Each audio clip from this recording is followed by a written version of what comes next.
বা আমাকে মাফ করে দে। আমাদের পুরীর দেশে একটা ঝামেলা হওয়ার কারণে তোকে আমি রাখতে পারলাম না। তোকে এখন আমি একটা মানুষের ঘরে রেখে গেলাম। তোর যখন 18 বছর হবে তখন তুই তোর পুরীর রূপ পাবি। এতদিন তুই এখানেই থাকবি। তোর যখন 18 বছর পূর্ণ হবে তখন ঠিক তোরই মা তোকে আবার নিয়ে যাবে। তুই আমাকে ক্ষমা করে দে মা। তুই ভালোভাবে থাকিস, এখানে ভালোভাবে বড় হ, ভালো থাক, সুস্থ থাক, এই দোয়াটাই আমি তোকে করি। আমাকে ক্ষমা করে দিস মা। তোকে আমি একটা নিরাপদ জায়গায় রেখে গেলাম, আমি চললাম। তুই যদি আমাদের পুরীর দেশে থাকিস তোকে ওরা মেরে ফেলবে। দুষ্টু বুড়ি তোকে আমার কাছ থেকে ছিনিয়ে নেবে। বাইরে যেন কি কান্না করছে, চলো তো দেখি। আল্লাহ, এত রাত্রি এই ছোট্ট একটা বাচ্চাকে কে ফেলে রেখে গেল এখানে এই ঝড় বৃষ্টির রাতে? ময়না, তুমি চিন্তা করো না, হয়তো বা আল্লাহ আমাদের কাছে ওকে পাঠাইছে। আমাদের তো সন্তান হয় না, এটাই আজকে থেকে আমাদের দুজনের সন্তান। আমরা ওকে লালন পালন করে বড় করব, মানুষ করব, মানুষের মতো মানুষ করব। চলো ওকে ঘরে নিয়ে যাই আমরা। 10 বছর পর আমাদের মেয়ে কত বড় হয়ে গেল দেখতে দেখতে, চোখের সামনে আমাদের মেয়ে। জানো রহির আব্বু, এখনো আমার ভয় করে ওকে যদি কেউ আমার কাছ থেকে ছিনিয়ে নিয়ে যায়।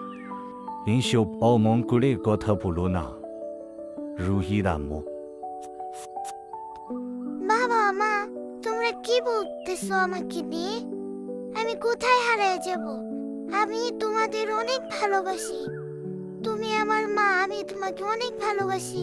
বাবা, তোমাকে অনেক ভালোবাসি আমি। দেখতে দেখতে 18 বছর হয়ে গেল। তারপর সে খেলা করতেছিল, সেখানে একটা বুড়ি এসে হাজির হলো। বুড়িকে দেখে সে তো দেখে দাঁড়িয়ে গেল, যে তাকে। ভয় পেও না, ভয় পেও না আমার মা, আমি তোমার মা হই। কি? তুমি আমার মা হও? এটা কখনোই সম্ভব না। আমার মা ঘরে, তুমি কি এখানে কি করতেছো? আমাকে ভয় দেখাও না, আমি ভয় পাচ্ছি। না না, ভয় পেও না মা, আমি তোমার আসল মা। তোমার বিশ্বাস হচ্ছে না? চলো আমার দেশে তোমাকে নিয়ে যাই। এই দেখো, তোমার বুড়ির রূপ তোমার চলে আসছে। আমি তোমার আসল মা।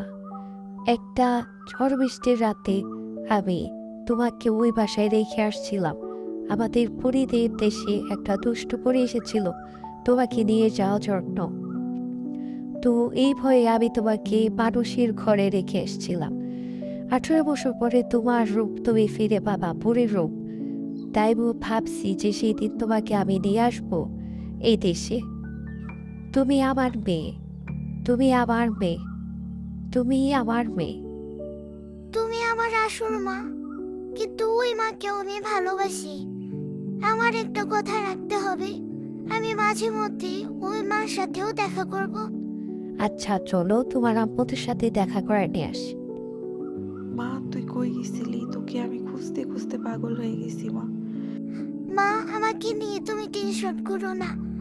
তোমারটা আমাকে পেয়েছিলে, এটাই আমার, এই পরি হচ্ছে আমার আসল মা।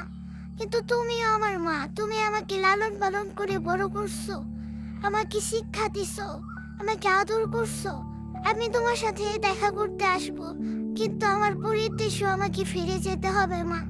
আমার জন্য দোয়া করো বাবা, আমার জন্য দোয়া করো মা, আমি যেন ভালো থাকি।